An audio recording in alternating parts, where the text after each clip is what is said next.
So, the order of business for the next couple of videos is we're just gonna roll all around Sapphire Ridge looking for these trials. But to be clear, we could have explored the whole place completely thoroughly before even setting foot in the cave-in. We could have gotten literally every treasure, but that would be boring. I figured we should explore with a purpose instead. And if we happen to stumble across some weird bullshit bounce, shot, explory, jump environment puzzles and get treasures while we're doing it, well, so much the better for us. Yes, I am continuing my commitment to landing as many shots as possible in the absolute stupidest possible way. Thank you for asking. I didn't need to ask, I just knew. Of course. Anyway, this one it looks weird and imposing, but all it actually is you have to hit these 4 switches within a window. And the window is pretty generous. I don't know exactly how long it is, but it's plenty long.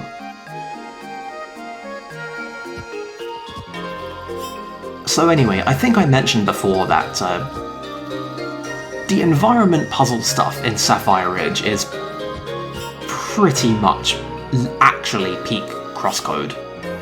Like, I know I keep saying peak CrossCode as a joke to describe stuff in this game, but this one's serious. This is it. I mean, there's always another peak. I mean, maybe in the DLC they're gonna find a way to outdo this. I have complete faith in them. I'm just saying, of all the tricks that we've seen them pull out, of everything we've seen them gradually figure out how to do, in Sapphire Ridge they use all of it. We got a whole mess of elevations, we've got stuff that you might not immediately realise you can walk on. We've got that rock over to the side of us, just here, is actually a point where we can jump up. I hate it. We've got perspective fuckery. We've got making weird jumps with perspective fuckery while having to hit switches and then do timed runs. It's just, it's everything. It's all the CrossCode, all at once, all the time. And I absolutely love it. I need to be very explicit about this. I live for this shit, okay? I can just replay Sapphire Ridge for fun. I don't even have to anymore, I just want to. It's the good chemicals in my brain. It's the game design feels. I'm obsessed.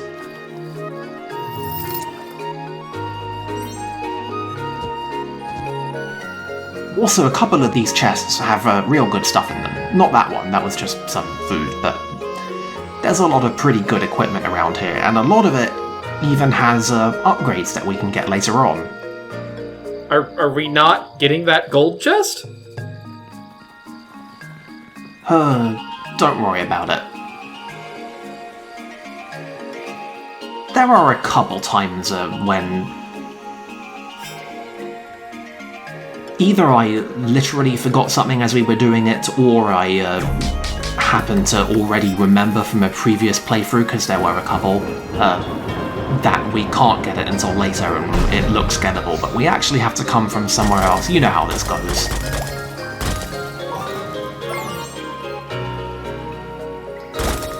Anyway, while we're thinking about all that, this area is actually throwing a couple new gimmicks at us, and also a couple new enemies. These spiders are decently threatening, but they are really bad in a team. They team up and buff each other with ice effects, and they do a whole lot of damage. It is a pain to fight a lot of them at once.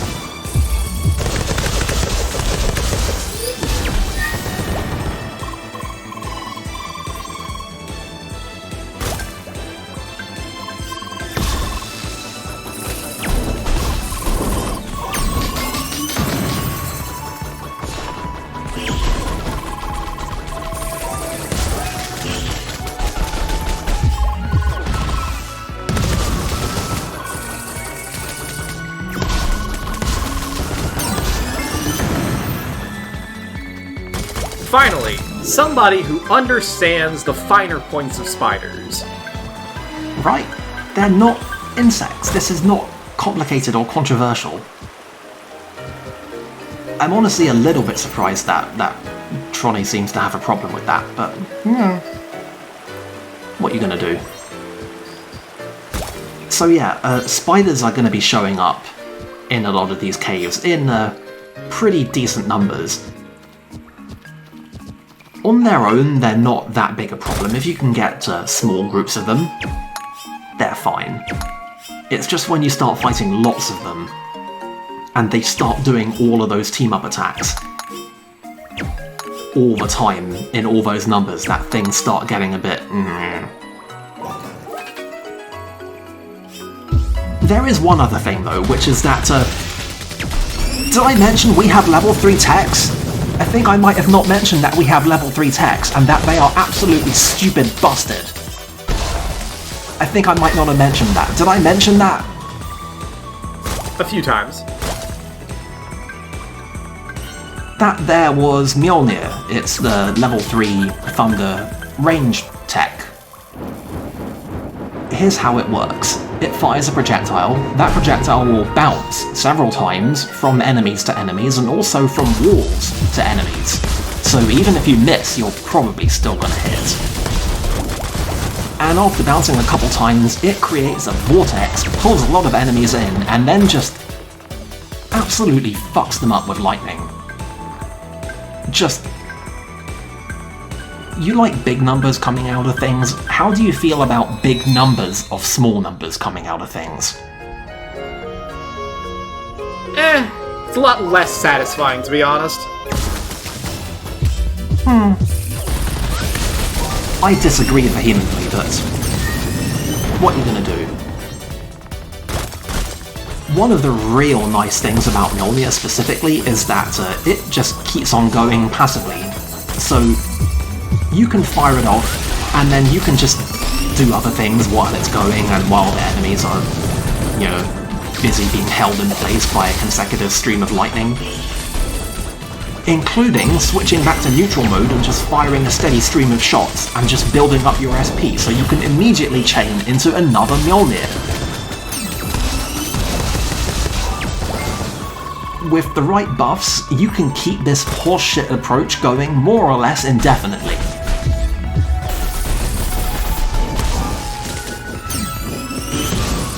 Let me tell you man, the level 3 techs in this game, they're obscene. I mean, okay, not all of them are obscene, some of them are just really good. But like, look at this. This is a level 3 fire dash. It's one dash, it hits once, but enemies that get hit with it get tagged, and then just fucking meteors rain down from space through whatever the hell mountain we're underneath, into a cave, and just annihilate everyone. They all do splash damage, so if you hit a bunch of enemies, all of them are getting hit multiple times, both from their own meteors and from the meteors hitting others. Did I mention this goes through armor?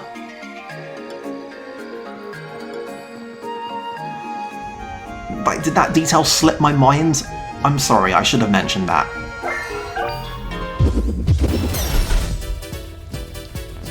Fucking love it so much. I don't love these things though, and I especially don't like these two on this platform.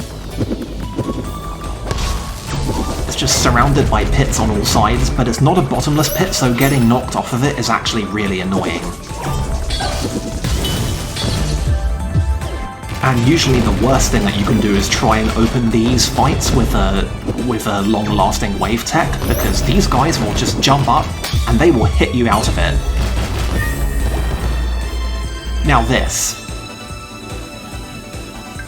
That right there was an attempt to use the Wave Ultimate God Art Karma Scale.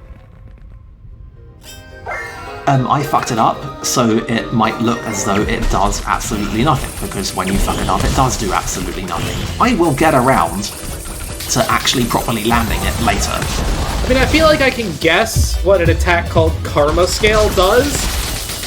I mean, yes, you can, but also not. You have an idea in your head about how it works, and you're basically right. But also, we'll see.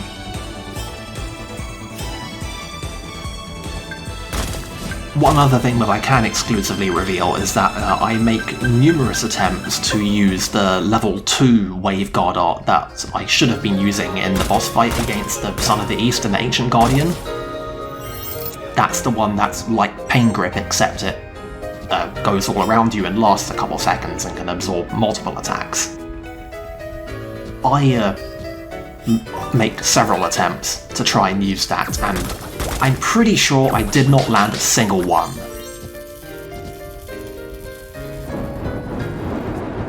So there's that to look forward to as well.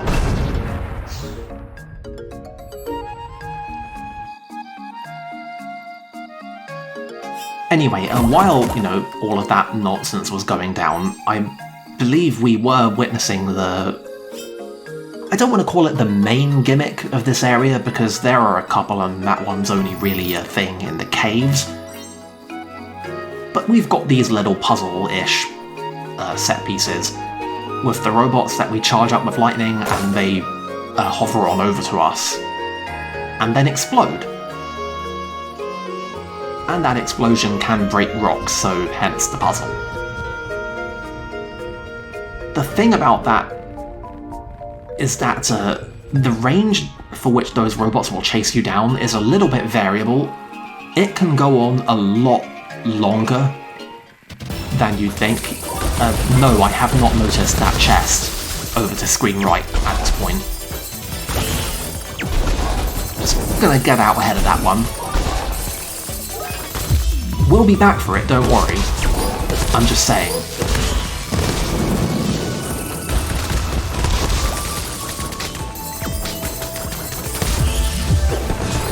Anyway, these spiders are actually fun as hell to fight in very big numbers. Once you're basically able to survive,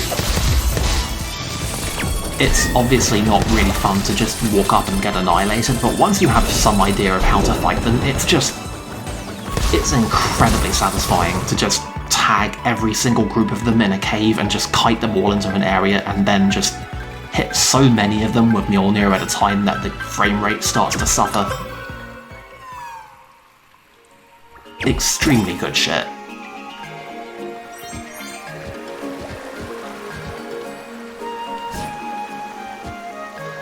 Just, don't get so focused on fighting them that you forget how to fight the samurai bugs, because that ends less pleasantly.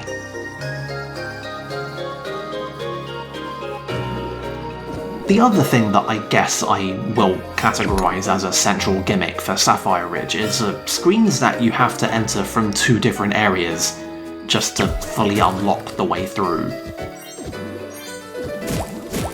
There are a couple of those. They're a little bit weird, but it's probably the most complicated layout-wise that I think environments outside of dungeons ever actually get in this game. And it's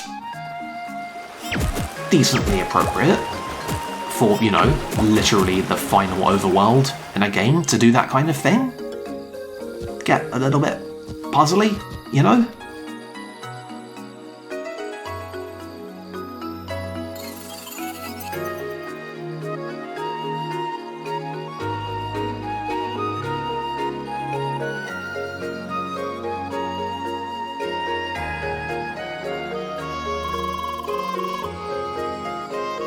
So yes, this is horseshit, actually.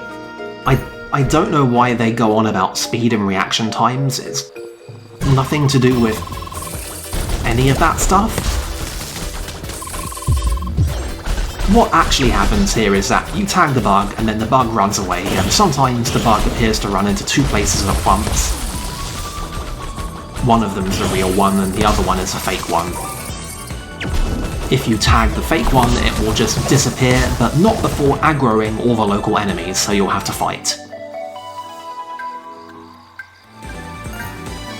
sometimes the real one does the aggro as well, just to keep you on your toes.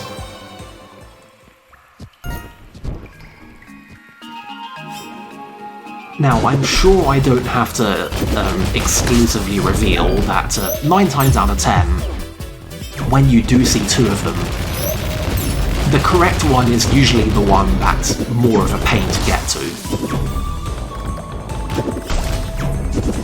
Like, shocking, I know, right? There's attempt number 2.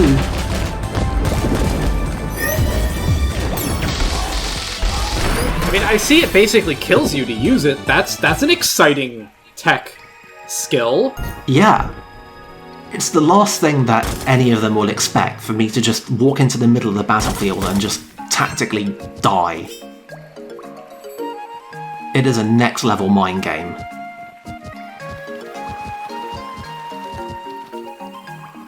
It is going to be a couple of videos before I actually manage to find a good opportunity to land it in a way that's, like, decent and entertaining and also tactically viable, but don't worry. We're going to get to it. I just might die trying a few times, don't worry about it. Oh, there's 3 of them now, that's even more exciting.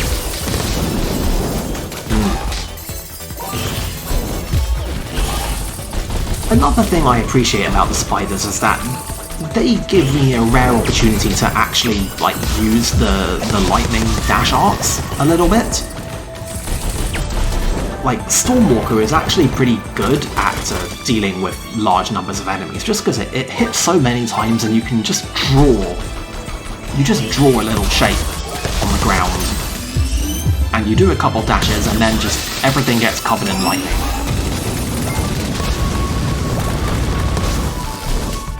It's obviously not as nuclear as Mjolnir, but it's pretty pragmatic, it's not very expensive, it does decent damage, it hits all of them, and it inflicts jolt, so... By the way, these things have stats. I don't know why they have stats, you never fight them.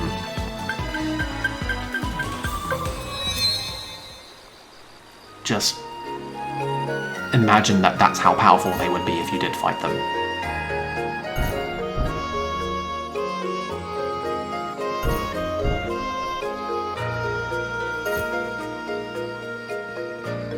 Anyway, this goddamn bug runs pretty much the whole way back to the entrance from Autumn's Fall.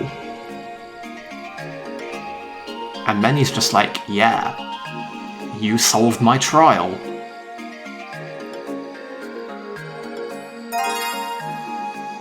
This one is, maybe not getting put on the highlight reel. So what you're telling me is that these trials are about as interesting and exciting as the trials that we referenced at the end of the last video. Some of them are actually good. In fact, I'm gonna go ahead and say that 2 of the remaining trials are, like, actually good. One of them is a lot of people don't like it, but, you know, stop me if you've heard this one before. I actually think it's fine. It's just this one, the chase down the goddamn bug, it's just, there's nothing to it. It's just superfluous.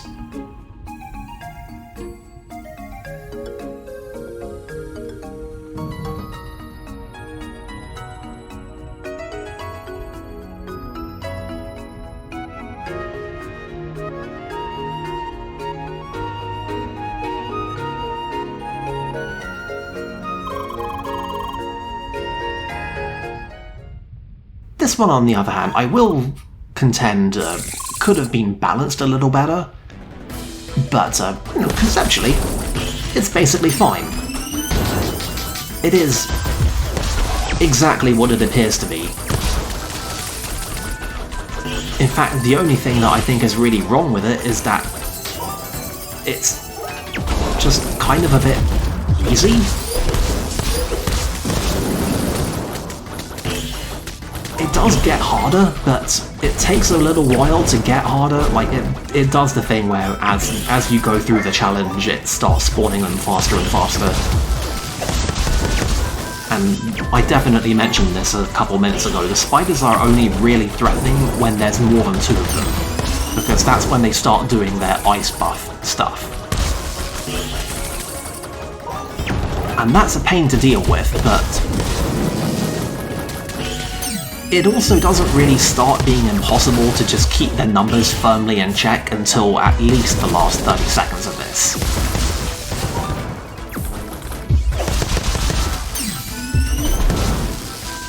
Like, we're pretty much just spawn camping them now.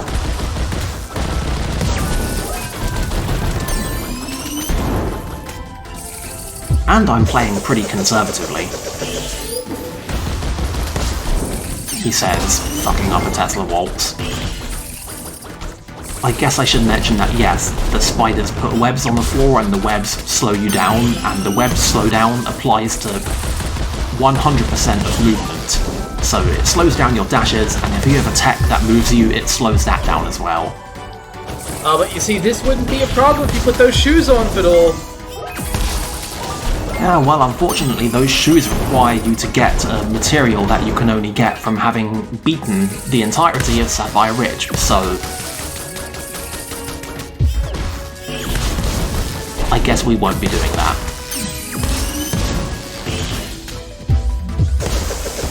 And what I should have done is just shot lightning bullets at them. Don't have to move for that.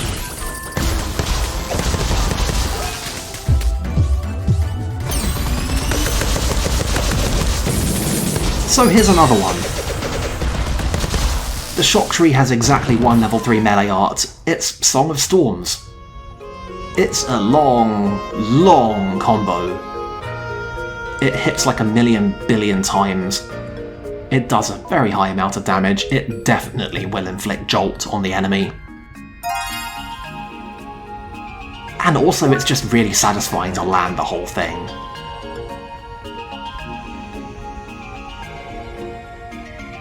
And, oh yeah, it's like, you know, it's named after that thing, you know.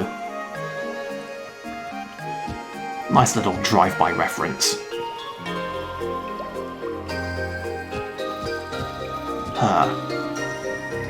So yeah, Sapphire Ridge is pretty decent if you explore it with this objective in mind. You can work at... You can get the alternate approach to work, where you just fully explore everywhere, unlock the whole place, clear everything out, and then just rush the trials. That's, like, fine, but I don't like it.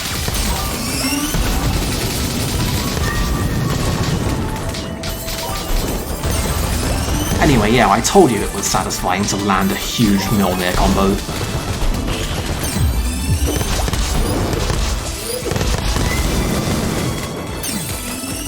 And yeah, the frame rate really does dip when you start getting too many hits. It's a great time.